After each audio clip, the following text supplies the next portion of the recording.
Bismillahirrahmanirrahim. Alhamdulillahirabbil alamin. Wassalatu wassalamu ala asyrafil anbiya'i wal mursalin wa ala alihi wa ashabihi ajmain. Amma ba'du. Asyhadu an la ilaha illallah wa asyhadu anna Muhammadar Rasulullah. Allahumma shalli ala Muhammad wa ala ali sayyidina Muhammad.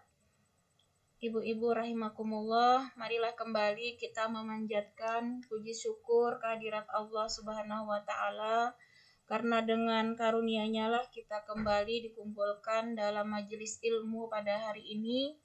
Semoga keberadaan kita di majelis ilmu ini mendatangkan rahmat, maghfirah dan ridha Allah, serta sebagaimana janji Allah, barang siapa yang dimudahkan untuk hadir di majelis ilmu, maka Allah akan mudahkan baginya jalan menuju surga. Amin, Allahumma amin. Salawat dan salam marilah kita haturkan kepada junjungan kita, Nabi besar Muhammad sallallahu alaihi wasallam. Baiklah ibu-ibu rahimakumullah, kembali kita akan mentadaburi Al-Quran. Insya Allah hari ini adalah surat Al-A'raf, melanjutkan yang kemarin, yaitu ayat 68 sampai 73.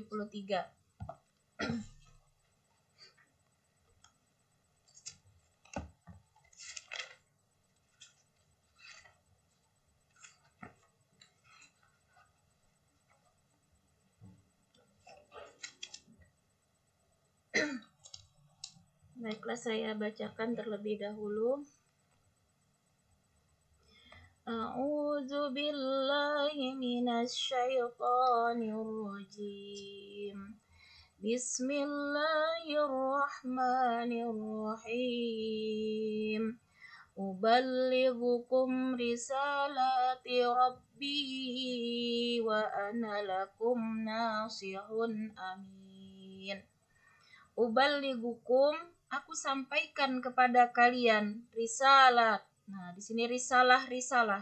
Rabbi, Tuhanku, wa ana dan aku lakum, bagi kalian nasihun, adalah pemberi nasihat, amin, yang dapat dipercaya. Nah, di sini adalah perkataan ya para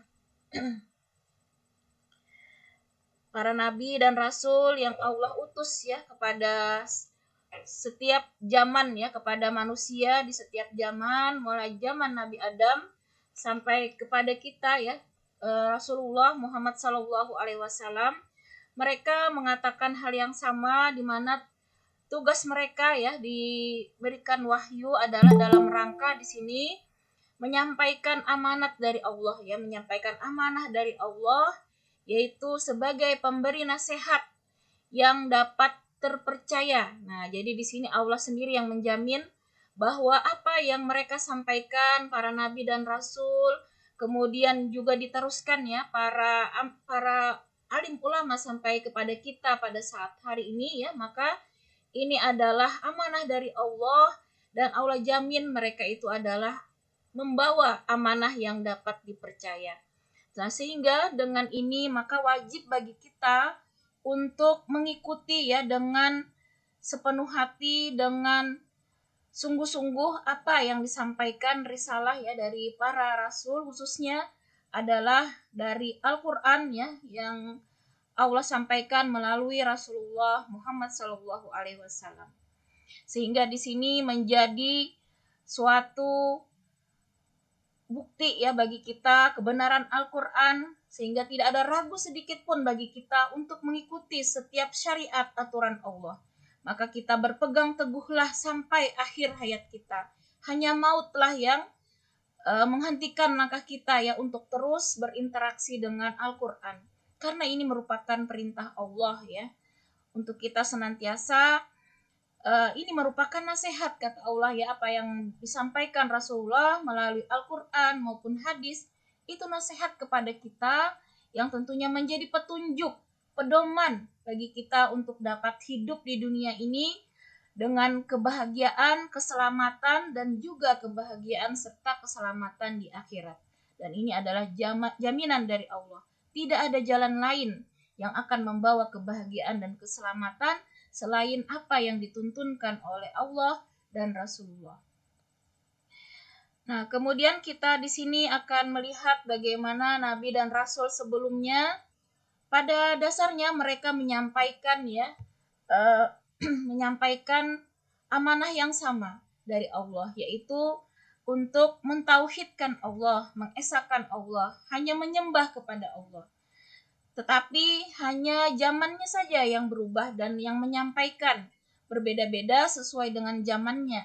Nah, karena itu kita akan melihat tidak ada perbedaan untuk amanah yang Allah sampaikan, yaitu untuk senantiasa kita hanya menyembah kepada Allah, hanya bertuhan kepada Allah, tidak ada ilah-ilah yang lain. Sampai sampai akhir zaman tidak ada perubahan. Karena Allah jamin bahwa syariat Allah itu sepanjang masa tidak pernah berubah dari awal sampai akhir yang Allah perintahkan sama. Nah, baik zaman Nabi Adam bahkan sampai kepada Rasulullah Shallallahu Alaihi Wasallam. Nah, pada ayat ini kita akan melihat bagaimana Allah kembali mengingatkan kita ketika zaman Nabi Nuh, kemudian zaman Nabi Hud, dan juga di sini adalah zaman Nabi Saleh yaitu kaum di sini kita akan diceritakan tentang kaum Samud kaum Ad kaum Ad itu adalah kaumnya Nabi Hud, kemudian juga ada kaum Samud yaitu kaumnya Nabi Saleh. Nah, di sini kita melihat menjadi ibrah bagi kita, pelajaran bagi kita bagaimana dakwah para nabi dan rasul zaman dahulu.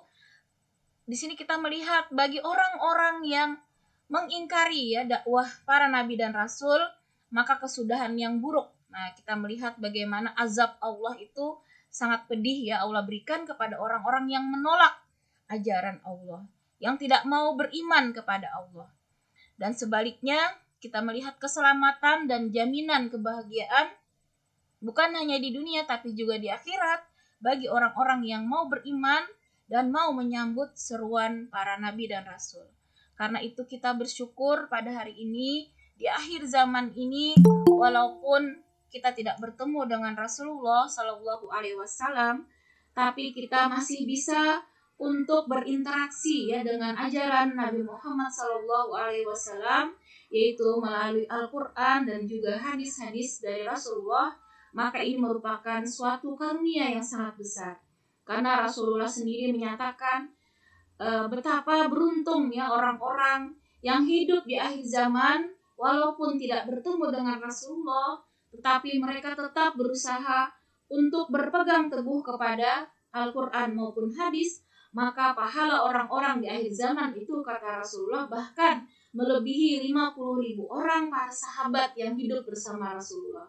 Mudah-mudahan dengan kesungguhan kita untuk istiqomah di jalan Allah, mudah-mudahan kita termasuk golongan yang sangat dicintai Rasulullah, yaitu umat di akhir zaman yang tetap berpegang teguh kepada Al-Quran dan Sunnah. Amin ya Rabbal Alamin. Nah, baiklah, kita mulai melihat di sini kisah tadi para nabi dan rasul sebelumnya. Saya bacakan di ayat 69 surat Al-A'raf. أَوَعَجِبْتُمْ أَنْ جَاءَكُمْ ذِكْرٌ مِّنْ رَبِّكُمْ عَلَى رَجُلٍ مِّنْكُمْ لِيُنْذِرَكُمْ وَاذْكُرُوا إِذْ جَعَلَكُمْ خُلَفَاءَ مِنْ بَعْدِ قَوْمِ نُوحٍ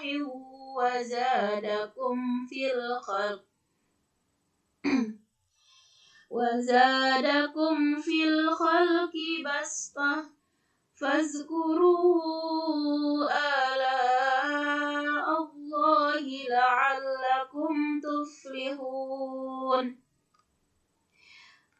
Artinya, dan herankah kamu bahwa ada peringatan yang datang dari Tuhanmu melalui seorang laki-laki dari kalanganmu sendiri untuk memberi peringatan kepadamu. Ingatlah ketika dia menjadikan kamu sebagai khalifah-khalifah setelah kaum Nuh, dan dia lebihkan kamu dalam kekuatan tubuh dan perawakan. Maka ingatlah akan nikmat-nikmat Allah agar kamu beruntung. Nah, di sini ayat ini adalah terkait dengan Nabi Hud. Nantinya kita akan melihat ya, Allah menerangkan bagaimana kejadian ketika Nabi Hud berdakwah ya pada kaumnya, di mana kaum Nabi Hud ini mereka menyembah berhala ya. Nah, mereka sudah berpaling dari ajaran Nabi Nuh. Nah, karena ketika itu Nabi Nuh sebelumnya juga sudah berdakwah ya kepada kaumnya, tetapi kaumnya juga menolak untuk beriman. Nah, di mana akhirnya mereka ditenggelamkan ya dalam banjir yang besar, habis semuanya, jadi tidak ada lagi tersisa. Yang tersisa adalah orang-orang yang beriman yang Allah selamatkan bersama Nabi Nuh di dalam kapal yang sangat besar ya. Kita tahu ceritanya, Nabi Nuh diperintahkan oleh Allah untuk membuat kapal yang sangat besar di mana berisi ya sepasang hewan-hewan ya, kemudian juga kaum-kaum yang mau beriman, maka semuanya diselamatkan oleh Allah di dalam kapal. Sementara semua manusia yang ingkar, yang tidak mau beriman, termasuk anak Nabi Nuh yaitu Kan'an, maka Allah tenggelamkan ya bersama banjir yang sangat besar. Nah, kemudian di sini jadi kalau kita melihat para nabi dan rasul sebelumnya, ketika kaumnya itu ingkar, tidak mau beriman, langsung diazab yang sangat besar sampai habis semuanya, tidak bersisa turunannya. Nah, yang tertinggal hanya orang-orang yang beriman. Maka dari itu saat ini kita masih bersyukur ya, walaupun umat Rasulullah ini masih banyak yang bermaksiat, namun Allah tidak langsung menghanguskan, membumi ratakan semuanya. Karena saking sayangnya Allah ya dengan syafaat Rasulullah, maka Allah selalu mengulur waktu untuk kaum Rasulullah ini. Luar biasa dikasih spesial ya, kesempatan yang sangat besar oleh Allah untuk bertobat. Allah beri terus kesempatan, ujian, teguran, Allah tegur semaksimal mungkin ya. Tidak langsung semuanya diazab seperti kaum nabi-nabi sebelumnya. Nah, di sini Allah ingatkan ya, kaum Nabi Nuh yang selamat ini akhirnya Allah jadikan sebagai khalifah ya, artinya pemimpin di muka bumi. Nah, kemudian Allah berikan kekuatan tubuh ya. Di sini perawakan yang besar. Jadi kalau kita ingat itu Nabi Nuh itu hidup sekitar 930 tahun. Jadi fisiknya sangat kuat ya, tubuhnya sangat besar, kemudian kekuatannya luar biasa. Kita bayangkan bisa hidup 930 tahun itu berarti sangat kuat ya. Kalau zaman sekarang umur di atas 70 saja sudah, jangankan 70 ya, ibu-ibu di atas 50 saja sudah banyak yang sakit-sakitan gitu ya. Maka di sini Allah ingatkan nikmat yang luar biasa yang Allah berikan kepada kaum yang beriman, yang selamat di dalam kapal itu. Dia akhirnya menjadi pemimpin khalifah di muka bumi dengan kekuatan tubuh dan perawakan yang dilebihkan oleh Allah. Itu kata Allah merupakan suatu nikmat Allah, dan nikmat itu disuruh Allah untuk disyukuri ya, dengan mengingat, mensyukuri nikmat tersebut agar kamu beruntung. Nah, jadi kita harus di sini belajar dari sini, setiap nikmat yang Allah berikan itu jangan pernah kita lalai untuk mensyukuri. Mulai dari kita bangun, kita bisa bernapas kembali, bisa bangun dari tidur, itu juga suatu nikmat yang luar biasa. Karena kehidupan ini merupakan suatu modal bagi kita untuk mengumpulkan ya amal soleh. Nah, jadi setiap napas itu harus kita hargai sungguh-sungguh, jangan sampai terlewat dari ibadah. Baik berzikir, berpikir yang positif ya, kemudian melakukan amal-amal kebajikan, maka Allah akan jamin kita akan menjadi orang yang beruntung. Ketika kita mengingat nikmat yang Allah berikan, maka kita syukuri dengan sungguh-sungguh menggunakan nikmat Allah ini di jalan Allah, maka Allah jamin akan menjadi orang yang beruntung. Nah, ini di ayat 69. Nah, kemudian di sini kata Allah, mengapa kalian heran gitu ya? Memang sunatullah, Allah selalu mengutus ya para nabi dan rasul itu dari di antara umatnya sendiri, di antara kaumnya sendiri. Dengan itu Allah menginginkan supaya kaumnya itu mudah ya memahami ajaran yang Allah berikan. Nah, dengan bahasa yang sama dengan kaumnya, maka itu akan mudah dimengerti. Nah, karena itu kita bersyukur ya, masih banyak alim ulama yang sungguh-sungguh lurus di jalan Allah ya, yang niatnya juga sama sebagaimana nabi dan rasul. Mereka sama sekali tidak berharap ya imbalan dari manusia, karena memang tujuan mereka semata-mata menyampaikan amanah Allah dan hanya mengharap ridha Allah. Itu merupakan karunia yang besar dari Allah ya, ketika kita masih bisa ya menemukan ulama-ulama yang ikhlas ya, yang lurus hanya mengharap ridha Allah. Itu merupakan suatu keberuntungan dan nikmat dari Allah, sehingga itulah yang akan terus ya menuntun kita supaya kita istiqomah di jalan Allah.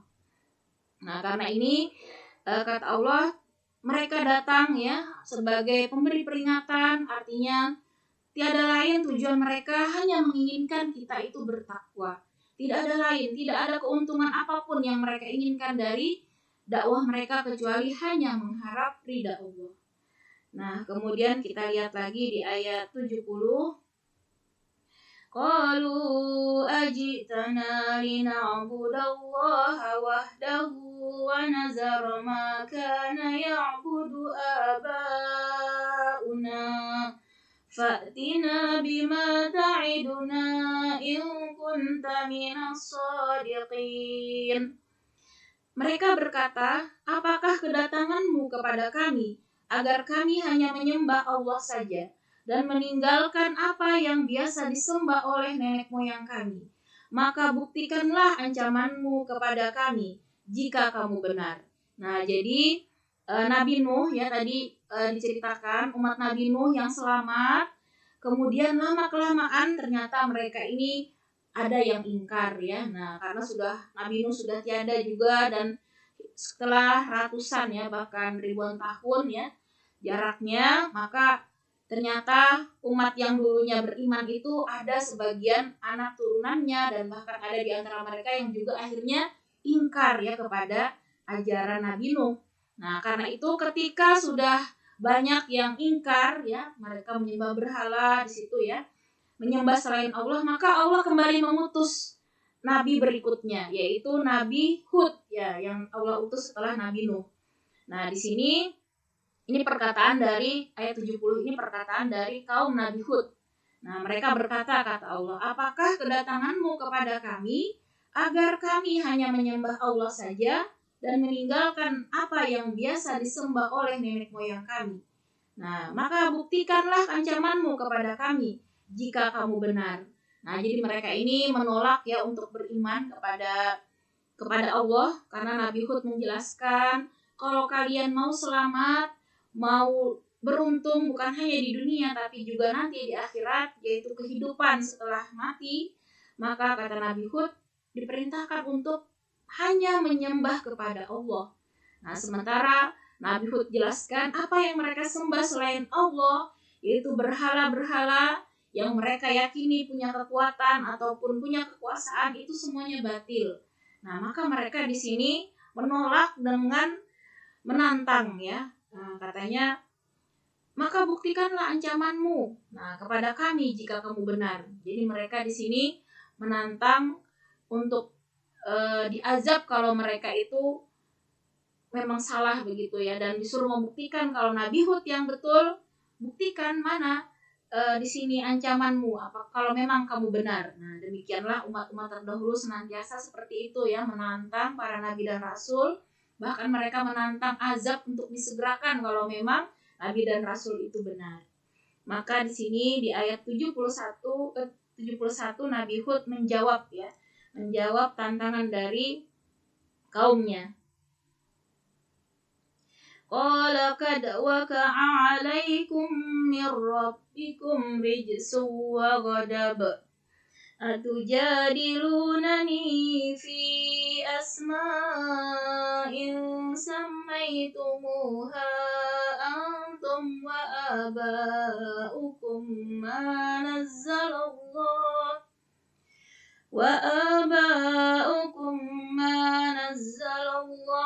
biha min sultan fantaziru inni ma'akum minal muntazirin. Dan Hud menjawab, sungguh kebencian dan kemurkaan dari Tuhan akan menimpa kamu. Apakah kamu hendak berbantah denganku tentang nama-nama berhala yang kamu dan nenek moyangmu buat sendiri, padahal Allah tidak menurunkan keterangan untuk itu? Jika demikian, tunggulah, sesungguhnya aku pun bersama termasuk yang menunggu. Nah, di sini di dalam tafsir dijelaskan ya bahwa azab yang Allah berikan ya kepada kaum Nabi Hud. Nabi Hud ini kalau di dalam tafsir diriwayatkan tempatnya itu adalah di tempatnya, kalau kita lihat ya di beberapa riwayat itu adalah daerah Yordania ya, atau Petra ya di situ ya. Nah, tapi ada juga yang mengatakan mereka itu di daerah Hijr ya, yang sekarang itu adalah Wadi Saleh ya. Kalau kita ke daerah Madinah itu ada di luar Madinah ya, namanya Wadi Saleh. Nah, di situ tempat kaum Samud. Jadi sebelum kaum Samud itulah dahulunya adalah kaum Ad yang dimusnahkan, kemudian diganti dengan kaum Samud. Nah, kemudian di sini azab yang Allah turunkan berupa kekeringan ya, kekeringan yang sangat lama sampai mereka benar-benar kelaparan ya, menderita sampai berbicara pun sulit ya, karena saking tidak adanya air ya, saking menderitanya mereka. Itulah azab yang Allah turunkan ya kepada kaum Nabi Hud. Nah, kemudian di sini kita lihat di ayat 72, فَأَنْجَيْنَاهُ وَالَّذِينَ مَعَهُ بِرَحْمَةٍ مِنَّا وَقَطَعْنَا دَابِرَ الَّذِينَ كَذَّبُوا بِآيَاتِنَا وَمَا كَانُوا مُؤْمِنِينَ. Nah, dengan kekeringan yang sangat panjang inilah akhirnya kemudian mereka di sini ya meminta untuk diturunkan hujan. Nah, mereka berdoa versi mereka, versi kaumnya itu untuk meminta hujan. Namun yang Allah datangkan di sini adalah ternyata bukan hujan yang bisa memberikan keselamatan, justru di situ yang Allah datangkan awan hitam ya, yang akhirnya berisi angin yang sangat dahsyat, angin dingin ya. Diceritakan itu kurang lebih sekitar 7 malam ya, 8 hari angin itu berhembus sampai tidak menyisakan apapun ya, hancur semuanya. Hancur semua penduduk ya yang mengingkari Nabi Hud tersebut. Itulah azab Allah sehingga mereka semuanya musnah, kecuali di sini yang Allah selamatkan adalah Nabi Hud bersama orang-orang ya yang Allah beri rahmat. Nah, jadi di ayat 72, sebelum Allah datangkan ya tadi angin yang sangat dingin yang bertiup kencang ya, jadi pertamanya itu berupa awan yang sangat hitam. Mereka mengira itu akan datang hujan ya, mereka sudah senang, tapi ternyata di situ adalah azab Allah. Nah, maka Allah perintahkanlah kepada Nabi Hud dan orang-orang yang beriman untuk segera ya meninggalkan tempat tersebut. Nah, sehingga mereka akhirnya diberikan Allah keselamatan ya, Nabi Hud dan juga orang-orang yang beriman dengan rahmat Allah, mereka itu diberikan keselamatan. Sementara orang-orang yang tidak mau beriman tadi, yang mendustakan ayat-ayat Allah, di sini Allah musnahkan sampai ke akar-akarnya. Nah, jadi benar-benar habis sampai turunannya pun tidak bersisa. Yang tersisa hanya Nabi Hud dan orang-orang yang soleh.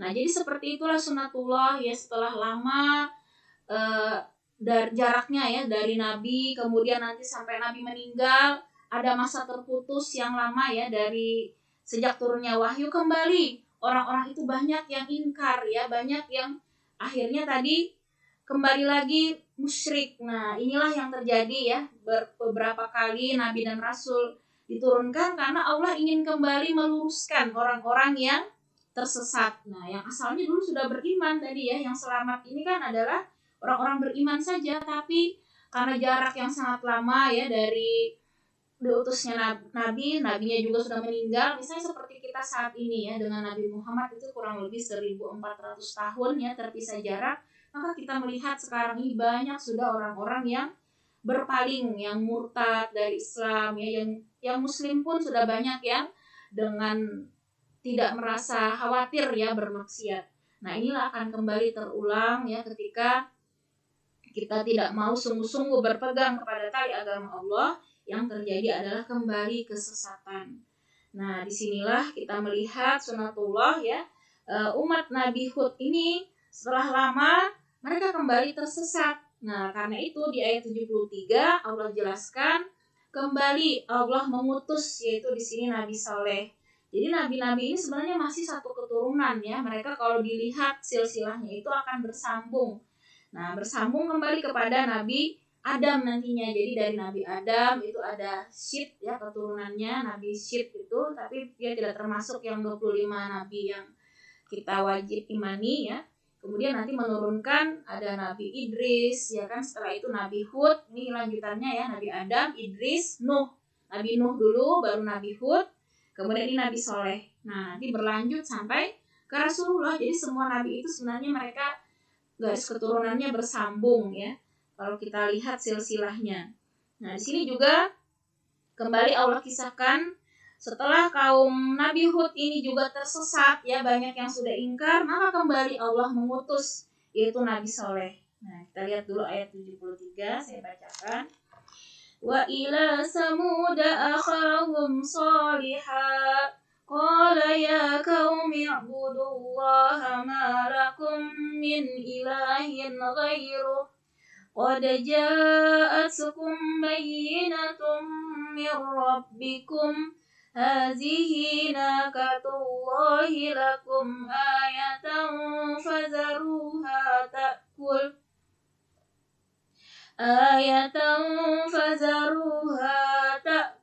fi ardillahi wa la tamassuha bisu'in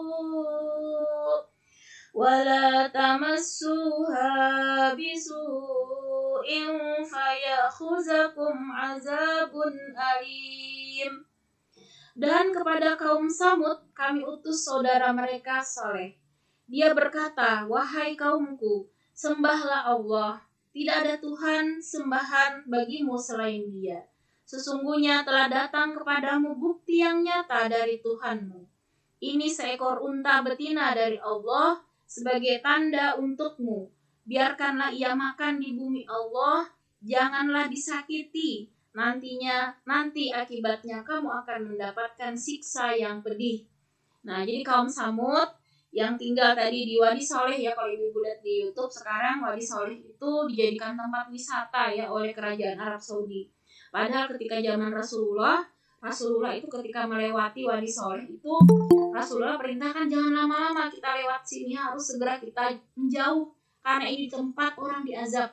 Ternyata Rasulullah itu mensyariatkan kita jangan ke tempat-tempat yang pernah didatangkan azab, karena di situ tempat yang buruk ya menurut Rasulullah. Tapi sekarang walau alam ya ternyata dijadikan tempat wisata oleh kerajaan Arab Saudi ya, Wadi Soleh itu. Nah, disitulah kaum Samud ya, yaitu kaumnya yang sudah turunan ya dari kaum Nabi Hud yang ingkar ya, karena lama-kelamaan itu mereka akhirnya mengingkari ya ajaran yang murni dari Nabi Hud sebelumnya, maka kembali Allah utus ya, yaitu Saleh. Saleh ini adalah seorang pemuda yang Allah utus di kalangan kaumnya sendiri. Nah, mereka sangat mengenal Saleh sebagai pemuda yang baik. Seperti itulah sunatullah ya, Allah mengutus utusannya itu dari kaumnya sendiri supaya kaumnya itu bisa memahami ya bahasa yang disampaikan, bisa lebih mudah ya memahami syariat Allah. Itulah diantaranya hikmah yang mengapa Nabi dan Rasul itu diutus dari kaum atau bangsanya sendiri. Nah, itu untuk memudahkan kaumnya memahami sebenarnya apa yang Allah sampaikan ya melalui mereka. Nah, di sini sama ajarannya, yaitu untuk hanya menyembah Allah, karena orang-orang kaum Samud ini sebagaimana kaum-kaum sebelumnya yang tersesat itu, mereka itu mengakunya juga menyembah Allah, tetapi mereka bilang melalui perantara patung-patung yang mereka buat. Nah, jadi mereka itu membuat patung-patung dari orang-orang soleh. Orang-orang soleh di zamannya dulu itu dibuat patung kata mereka untuk mengenangnya. Tapi akhirnya berubah ke syirik. Dan ini sudah banyak terjadi ya, di antara kita juga sudah banyak yang menjadikan